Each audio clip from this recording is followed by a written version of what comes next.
My name is Michelle White and I am a storyteller. I am here to read one of Pam's beautiful stories from her books, and this one is called My Husband is Waiting.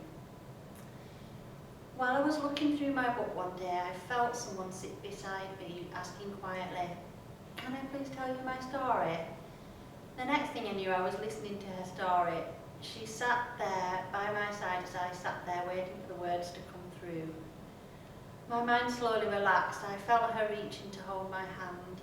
I let her memory slip into my mind. Then her story began. This is her story. I look around but I cannot see him. Where is my husband? He told me he would never leave me, but he did. I miss him so much. Can life be so cruel that we pray to leave it every day? Sometimes things happen to us in our life, things that we cannot let go of or hold on to. Could the good Lord be so gracious as to let somebody die with dignity? I hope so. It all feels like a lifetime ago. I look around again and there is just emptiness. The nurse brings me flowers and places them on my bed. "Someone has just dropped these in for you," she said. She smiled and asked, "Would you like me to put them in water?" I just looked at her and then looked away. I heard the nurse say to the sister that she would come back later. I glanced at the flowers. They were beautiful. They were primroses. My husband always gave me primroses. I remember him saying, "These are for the most beautiful girl in the world." I held my breath for a moment. It was as if he was there in the room. I looked around but could not see him. Once more I was lost in thought. How long do I have to go through this? God help me. I heard the nurse come in. I thought she was going to take the flowers away, but she never saw the flowers. She asked me if everything was okay. I smiled and said yes. Did she see the flowers? She turned away, walking through the door. I looked towards the window and there were my flowers in a vase. I looked back down on my bed and they were gone. How did they get up there into a vase? I was smiling to myself for the first time, thinking, did my husband bring me the flowers? Reality took hold of me again. Could life be so cruel as to keep me here? I heard my daughter's voice asking the nurse, "How is Mum today?" The nurse answered, "Just the same." I knew the nurse was due to come and give me another injection to prolong my life. Do they call this living? I begged them day after day. Please let me die with dignity. I have no thoughts of the future, only the memories of the past. Please let me die. I asked the nurse to please stop. She looked at me saying, "I'm sorry, I cannot." Another day was beginning. I prayed for death every day now. The pain does not get any better. It had been too long now. Please let me die. My daughter was here now. Once again I had to wait for the sadness to leave her face. She tried so very hard to keep on smiling. Every day she sat by my bedside. She had been sitting here for the last 3 months. She had no life of her own anymore. She placed a photograph in my hand and told me it was my granddaughter. I looked down at the photo and saw my daughter there. Yes, I remember when the nurse put my little girl in my arms. I was so proud. She had beautiful black hair and she was such a tiny little thing. My husband held out his hands to hold his baby daughter. I remember him being so proud. 7 days later, we arrived back home from the hospital. The neighbours had been in, tidied the house and put the kettle on. I knew everyone was so looking forward to seeing our baby daughter. My husband and I had waited 5 years and now it was all over.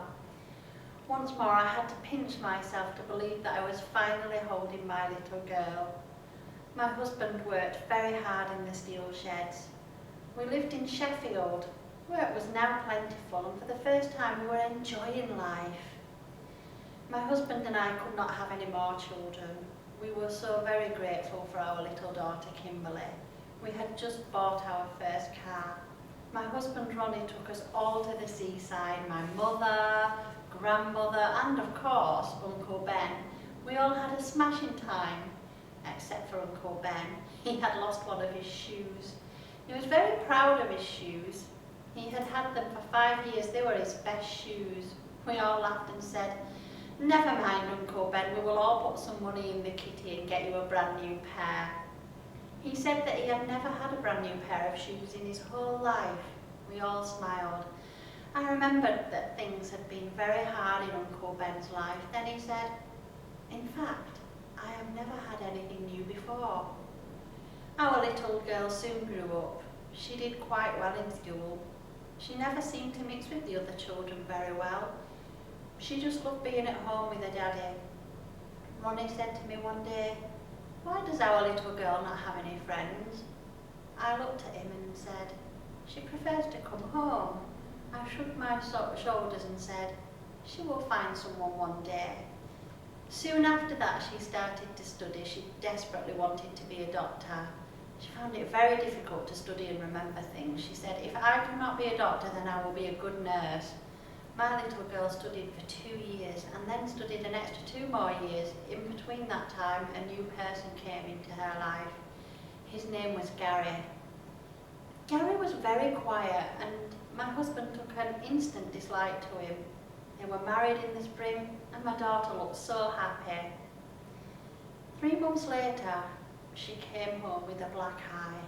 I said, "Whatever you do, do not let your father know." She quickly left before he came home from work, but I was worried all the time, waiting for the phone to ring. Then one day, my daughter screamed down that phone that Gary was trying to kill her. My husband went straight around to the flat. The neighbours had called the police by then. My husband got Gary by the scruff of his neck. Then Gary turned around and stuck a knife into my husband's chest. My husband died in my arms. My daughter never forgave herself. Gary was taken into custody. He only got 4 years in prison and was released on good behaviour. My daughter and I moved away. Then one day she came and told me that she was pregnant. I just froze. Then I thought that it was not the child's fault. I started to look forward to the birth. Once again, it was a beautiful little girl. I thought how proud my husband would have been as I held my granddaughter in my arms. Things were settling down. My daughter had found a job in the library and swore never to go back to nursing. She told me one day that if she could not save her father's life, she did not want to save anyone else's. It was very sad, but she had made up her mind. My granddaughter was turning 5 now. I looked after her while her mum was at work. I loved the times that we spent together. Then one day I started to cough and could not stop. I fell to the floor. My daughter rushed me to the hospital. The doctor said he was so sorry. They found cancer in my left breast. I stopped breathing in shock. It took me 6 months to tell my daughter, but by that time I was too sick.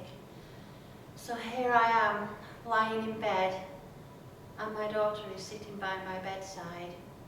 She does everything for me that a daughter could do.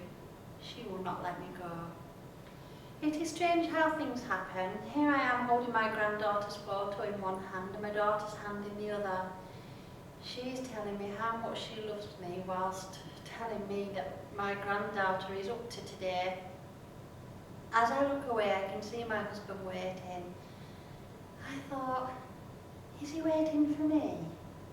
He looked at me asking, "Yes. Are you ready?"